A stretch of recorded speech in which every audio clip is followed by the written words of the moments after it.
Hi there, I'm Tonya Reiman. I'm the author of The Power of Body Language. We're here on the streets of Manhattan today because what I'm going to do is I'm going to pick out some people and show you the right way to do things and perhaps some of the wrong ways to do things. One of the most interesting facets of body language is just what you can read from one single body part. So what do I mean by that? Well, when you're talking to someone, one of the first things you want to do is look at their feet.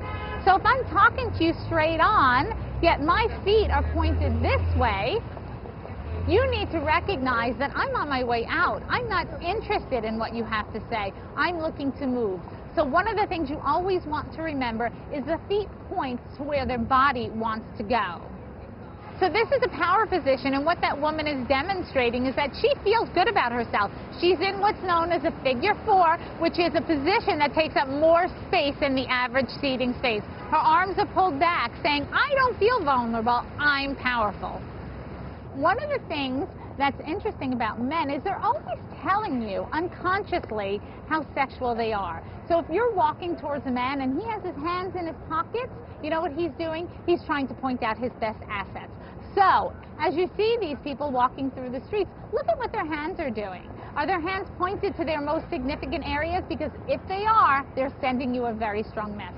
You know, it's funny, I get asked all the time, why is it that I have to work so much harder to get a man's attention than they do to get my attention? Well, the truth is that women are much better at picking up body language clues than men are. For an example, if I'm trying to flirt with a man, I need to make eye contact with him 3 times to let him know that I'm really interested in him. So one of the things you could do as a woman is you can make eye contact, look down, look back up, look down again, and finally that 3rd time of making eye contact with that man, he's going to get the hint.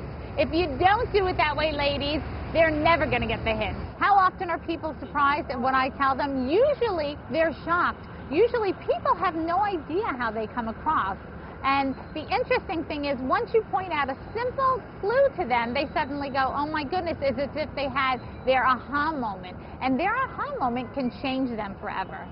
So what you're watching is the intimate zone space dance. And what do I mean by that? You've just witnessed a woman and a man having a conversation. The woman isn't really that comfortable with the gentleman, but he doesn't recognize it. So he takes a step forward. And what does she do?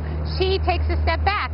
He's so ignorant, doesn't get it. He takes another step forward. Finally, she takes another step back. And you could see that these two will never be in rapport because he doesn't understand the space difference.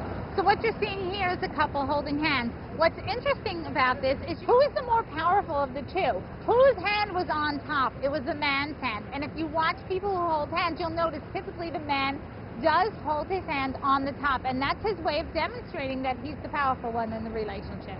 You know, what you need to realize is that every single thing says something about you. The way you hold your posture, the way you wear your makeup, the way you wear your hair. Do you have tattoos everywhere? Where are your piercings? Are your shoes nice and polished? Is your briefcase in good shape? Is your suit ironed? Do you look good? Every single thing about you makes a statement. What you want to make sure is it's making the statement that you're happy with.